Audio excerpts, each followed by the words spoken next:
Do I have everybody's attention now?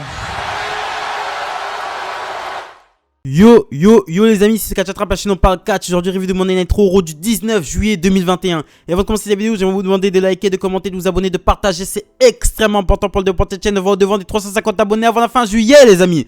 Donc on commence le show comme on a fini sur Money in the Bank avec John Cena. John Cena qui arrive et qui dit qu'il aime voir le chaos, il aime voir l'électricité, bref, il aime voir le public. Il dit qu'il va porter, il va bientôt porter la tenue de Suicide Squad pour la première fois. Donc il va nous expliquer, il va expliquer pourquoi il est venu à Money in the Bank.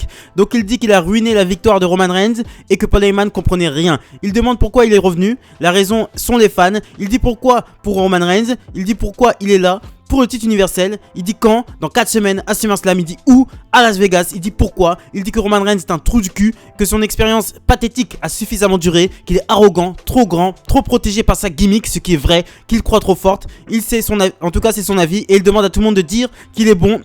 Il demande à tout le monde de dire qu'il est bon, mais s'il est vraiment bon, c'est les fans qui doivent le dire. Il dit qu'il sera à SmackDown ce dimanche et qu'il a hâte de le voir, et c'est le moment de passer au business les gars. Donc John Cena qui challenge officiellement Roman Reigns dans un match dans 4 semaines à SummerSlam le 21 août à Las Vegas, Nevada les amis. Donc après ça, t'as Matt Riddle qui arrive et qui fait face à John Cena et les deux se disent bro devant le public. Donc on enchaîne directement avec Bobby Lashley il nous a annoncé que Bobby Lashley lance un Open Challenge ce soir un peu plus tard dans la soirée. Et on enchaîne ensuite avec le premier match de la soirée. Matt Riddle accompagné des Viking Riders contre AJ Styles et Morrison, excusez-moi. Donc le Miz est en ringside, c'est un bon match, ça booste bien. À un moment donné, t'as John Morrison qui veut faire le tag sur Omos, mais t'as Matt Riddle qui était derrière Omos, qui prend le stick des mains du Miz et qui arrose Omos derrière son dos et il redonne le stick au Miz. Donc dès que Omos se retourne, il croit que c'est le Miz qui l'a arrosé, donc il commence à vouloir s'attaquer au Miz. T'as Morrison qui veut séparer, mais Omos prend Morrison et leur balance sur le ring. Morrison se prend le Viking Experience pour la victoire des Viking Riders et Matt Riddle. Et il nous a été annoncé aussi que les Viking Riders feront face à AJ Styles et Omos la semaine prochaine pour le titre. Pareil directement avec Elias qui arrive sur le ring et qui nous dit qu'il y a une vérité qu'on connaît tous. La WWE signifie marche avec Elias. Ensuite à Jackson Ryker qui le coupe avec le titantron. Il lui dit qu'il va l'interrompre comme tous les autres, tous les autres l'ont fait avant lui. Et il dit qu'on ne veut plus personne ne veut entendre Elias et que quand il en aura fini avec lui, plus personne ne verra Elias se présenter et Elias ne se présentera plus jamais. Donc on enchaîne directement avec un match Symphony of Destruction entre Elias et Jackson Ryker. Donc il y a toutes sortes d'instruments autour du ring comme la dernière fois. Je crois qu'il s'était déjà affronté dans le même style de match, sauf que cette fois-ci il y a un gros piano. Donc bon, il se balance un petit peu ces deux mecs sous testostérone qui s'envoient sur les instruments de musique, hein. Moi c'est comme ça que je vois les choses. À un moment donné t'as Jackson Ryker qui fait une sorte de choc slam sur Elias directement sur le piano. Bon la fin du match c'est Jackson Ryker qui fait une superplex du ring directement à l'extérieur du ring et Elias tombe sur deux tables. Donc Jackson Ryker qui bat encore Elias et qui avance un petit peu plus dans la carte de Monday Night Raw. On enchaîne directement avec un segment backstage.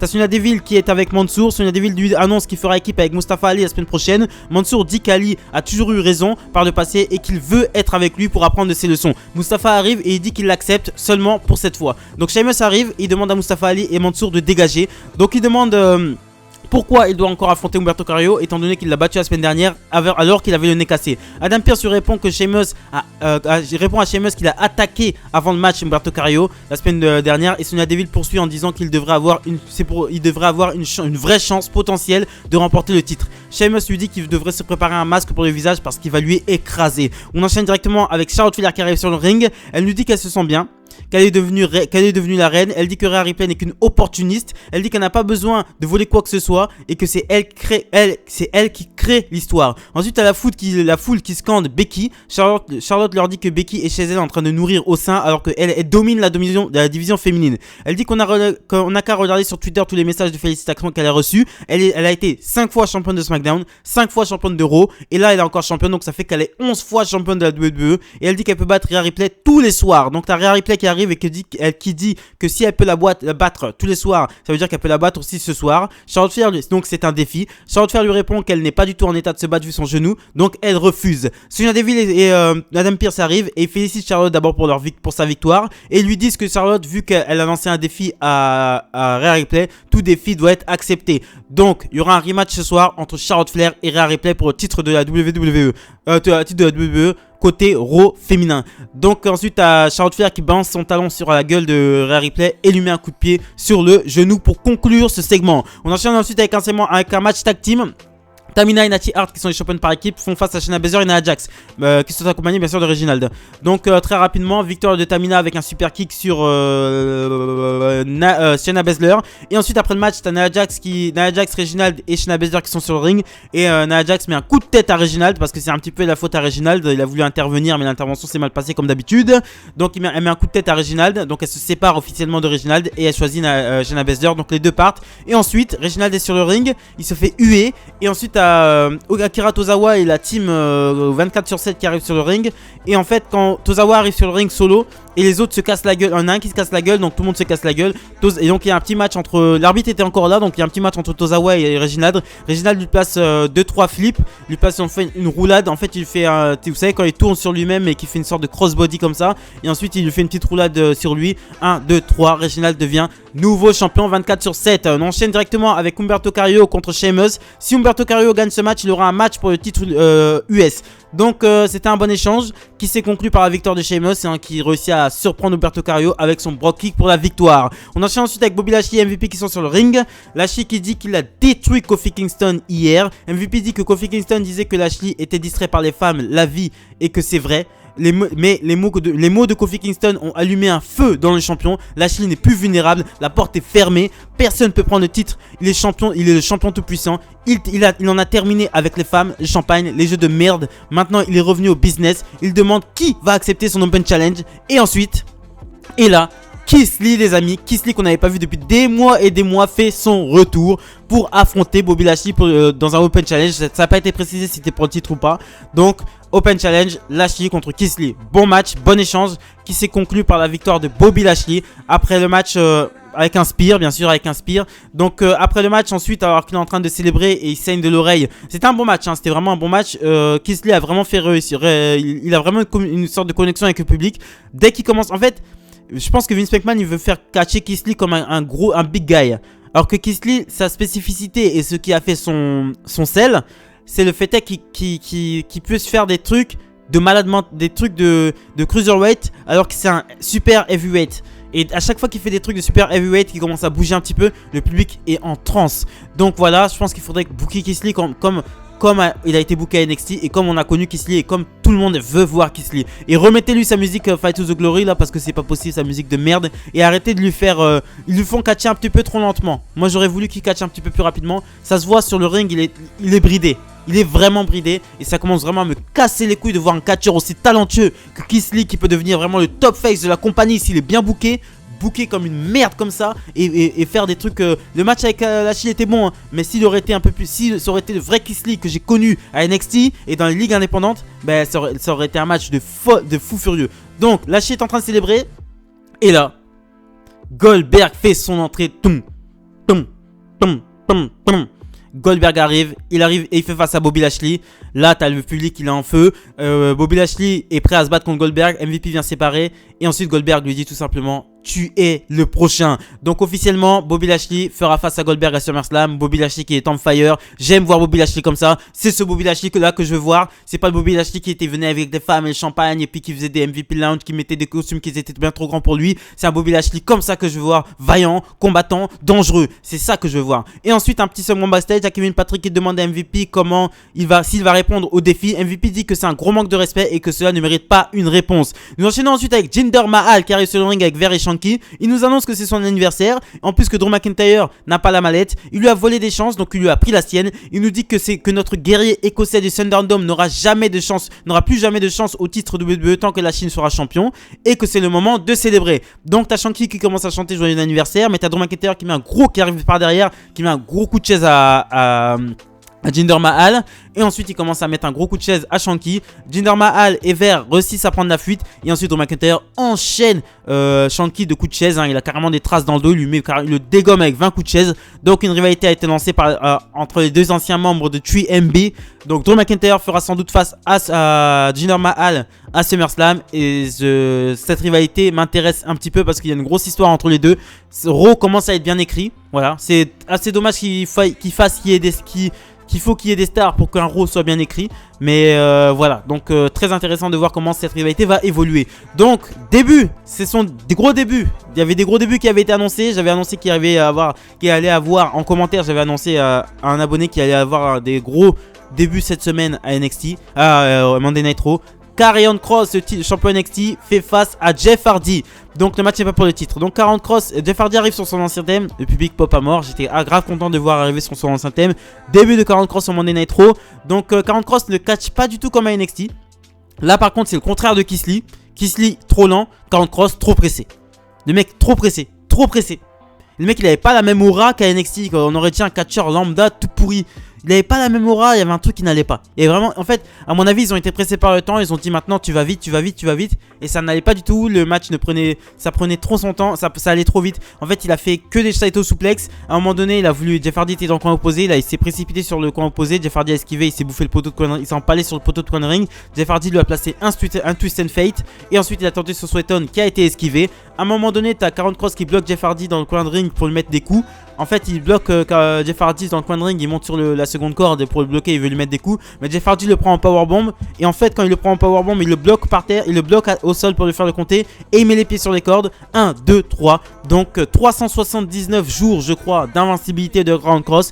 Cassé dans un vulgaire Monday Night Raw par Jeff Hardy, un catcheur qui est cassé de partout et qui est en fin de course. J'ai beaucoup aimé le fait que ce soit Jeff Hardy qui casse la streak de Karrion Kross. Je m'y attendais vraiment pas du tout. Ils ont vraiment mis le paquet hein, sur ce Monday Night Raw. Ils ont vraiment mis le paquet et c'était très bien. Et ensuite Kevin Patrick vient demander à Karrion Kross des commentaires. Il dit que Jeff a fait la plus grosse erreur de sa vie car à la fin tout le monde va tomber et prier. On enchaîne ensuite avec le Alexa Bliss Playground. Donc ses invités sont Lily et Doudrop.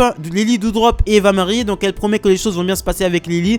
Eva dit à Alexa Bliss qu'elle ignore qu'elle est la superstar, qu'elle est la star de Raw, mais qu'elle préfère parler d'une poupée sale.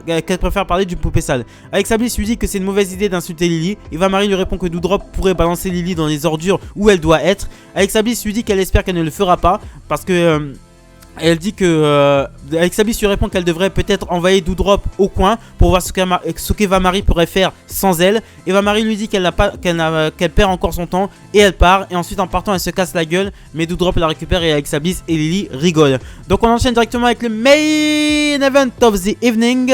Charlotte Flair contre Rhea Ripley, partie 3.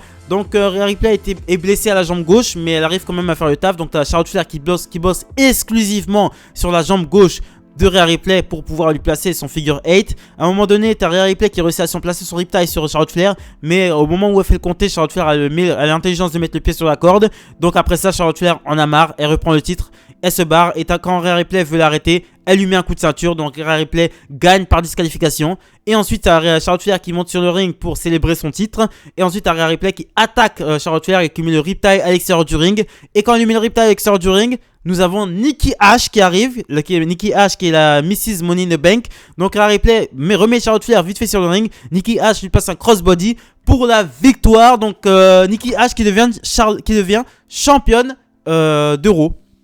Voilà, et on finit sur Nikki Ash qui célèbre avec le public. Je suis content pour elle. Bon, j'ai aucun affect pour Nikki Cross. Hein. C'est même, voilà, j'ai plus ça, j'ai rien pour Nikki Cross. Pour moi, c'est why not. Mais c'est vrai qu'elle avait été vraiment pushée depuis pas très longtemps. Et j'avais dit dans des vidéos que vous avez demandé pourquoi Nikki Cross à l'époque n'est pas mise dans le match à Money in the Bank, puisque elle était le cœur de la rivalité en fait. Elle était le cœur de la rivalité entre les deux. Donc pourquoi parce qu'elle avait battu 2 fois Charlotte Flair et elle avait battu 2 fois Rhea Ripley. Donc pourquoi elle n'avait pas eu droit pourquoi elle n'avait pas été ajoutée dans le match pourquoi le match n'était pas devenu un triple menace en fait. J'avais demandé ça, donc maintenant je comprends pourquoi. Ils avaient prévu de lui faire gagner la manette et de lui faire gagner le titre. De toute façon, je m'en doutais que Charlotte n'allait pas garder le titre longtemps. Sinon, voilà, ça aurait été un peu trop... Un booking un petit peu trop facile. Donc Nikki Ash est championne d'Euro. Maintenant il faut voir comment elle va défendre son titre, parce que elle a pas l'air de tenir là. Il y a encore un mois en arrière, elle arrivait à peine à tenir 2 minutes contre Charlotte. Et elle jouait la montre sur un match de 2 minutes entre Charlotte et Rhea Ripley, qui sont les deux personnes principales, les deux main eventeuses de Monday Night Raw. Becky Lynch n'est jamais loin, on sait qu'elle est là, on sait qu'elle s'entraîne, on a vu les photos sur Instagram, etc. Le public est en sang sur elle, et à chaque fois que Charlotte Flair est là, il demande que Becky Lynch. Donc Nikki Cross a vraiment du taf derrière elle. Concernant l'épisode de Monday Night Raw, c'était un très bon épisode. Voilà, je suis content de vous dire que voilà, depuis que le public est revenu, les stars sont revenus, donc l'épisode est très bon. Il n'y a rien à dire. Voilà, c'était un bon épisode. J'ai passé un agréable moment. Tous les segments servaient à quelque chose. On lance la route vers SummerSlam est ouverte. Goldberg, il est venu, je suis désolé, mais ça va faire un impact de malade mental. Moi, Goldberg contre Bobby Lashley, Spear contre Spear. On devait l'avoir l'année dernière, Roman Reigns contre Goldberg, on aurait dû avoir Spear contre Spear, mais on a eu Roman Reigns contre Edge, donc Spear contre Spear, et on se remangera un Spear contre Spear, Bobby Lashley contre Goldberg. J'ai hâte de voir cette rivalité, comment ça va avancer, comment ça va s'agencer, et j'espère que Goldberg reviendra un petit peu plus souvent quand même pour bien vendre la rivalité. Cena qui annonce officiellement en ouverture de Monday Night Raw qu'il va affronter Roman Reigns, c'est super, et qui va affronter Roman Reigns parce que sa gimmick, il a tout dit. Franchement, John Cena est trop fort. Il a dit sa gimmick, il est trop protégé. Sa gimmick, en fait, il y a un enrobage. Il dit ce que je dis depuis longtemps. Il dit tout ce que je dis sur Roman Reigns, sa nouvelle gimmick depuis longtemps. J'aime beaucoup Reigns, mais sa gimmick, c'est un enrobage. C'est un enrobage. En fait, c'est un enrobage. En fait, c'est